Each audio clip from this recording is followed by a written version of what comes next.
A instituição fiscal independente elevou a projeção de alta do PIB de 2,3% para 3% para esse ano. Beatriz Manfredini de volta para trazer informações a respeito desse aumento de previsão para a gente. O que levou a essa revisão, hein, Bia?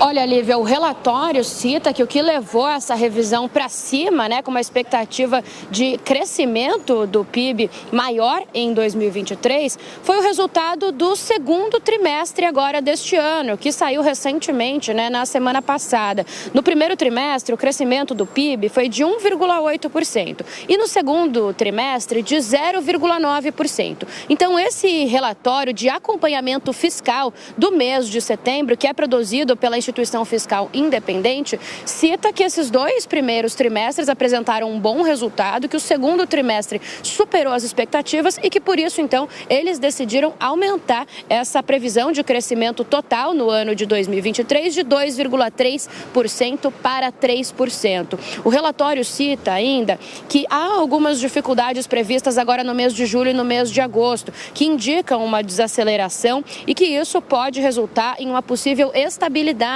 com o trimestre anterior, mas que mesmo assim, então, eles optaram por aumentar essa expectativa do PIB. Recentemente, quando o resultado foi divulgado do segundo trimestre, o ministro da Fazenda, Fernando Haddad, estava aqui em São Paulo e comentou mesmo que há uma preocupação com esse terceiro trimestre, com uma desaceleração entre os meses de julho e agosto. Não quis especificar em quais setores isso estava acontecendo, mas disse que o Ministério estava de olho nisso, em como frear essa possível desaceleração. Mas então, mesmo assim, esse resultado esperado para 2023 foi aumentado pela IFE. Importante a gente dizer que o PIB de 2024, a previsão do PIB de 2024 não foi alterada, ficou mantida em 1,2%. Para a gente fechar, Lívia, é importante dizer que o relatório também falou um pouquinho sobre o orçamento do ano que vem, que recentemente foi enviado pelo governo federal para o Congresso Nacional para aprovação. De acordo com a IFE, o projeto de orçamento de 2024 é desafiador. É isso que eles citam, porque foi apresentado ainda com algumas arestas em aberto. Ok, Beatriz Manfredini trazendo então essa revisão do PIB pela Instituição Fiscal Independente para cima. Daqui a pouco você volta com mais informações. Agora é momento de análise para você que está conosco. Estamos aqui agora começando com a Amanda Klein. Amanda, bem-vinda. Boa sexta-feira para você. Bom dia.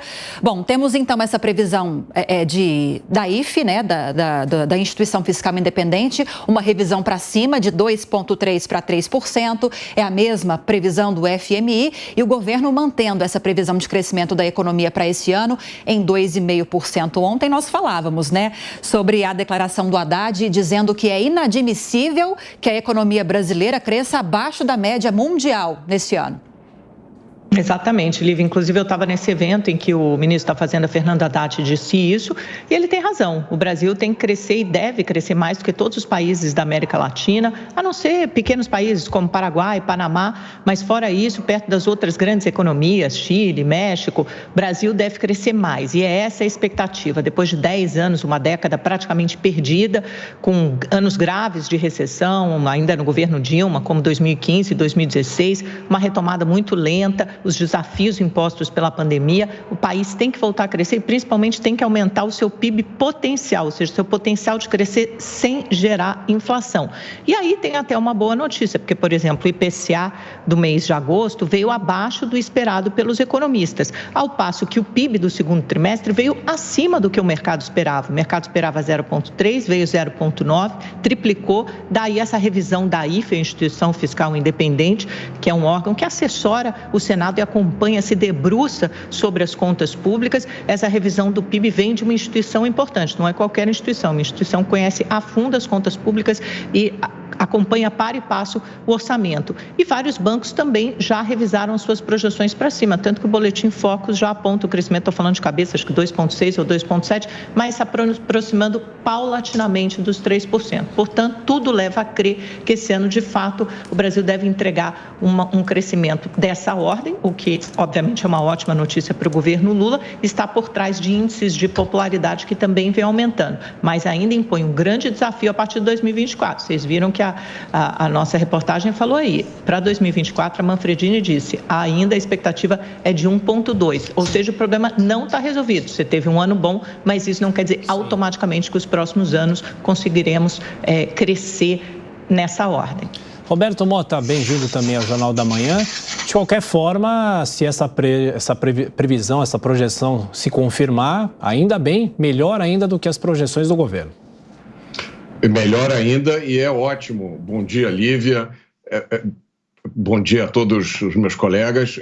O que acontece é o seguinte, nós não podemos viver num mundo de ilusões.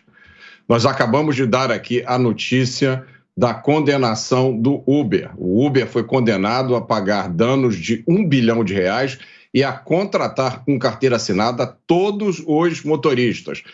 Não faz pouco tempo nós demos a notícia da recriação do imposto sindical, dessa vez por uma decisão judicial. Nós demos também aqui a notícia de que foi revalidada a desapropriação de propriedades que não cumprirem a sua função social. Função social é uma coisa complicada e vaga. Noticiamos a criação de mais um ministério. Essas são medidas anti-crescimento, que afastam os investidores. É insanidade se achar que com isso tudo que está acontecendo, o país vai continuar a crescer.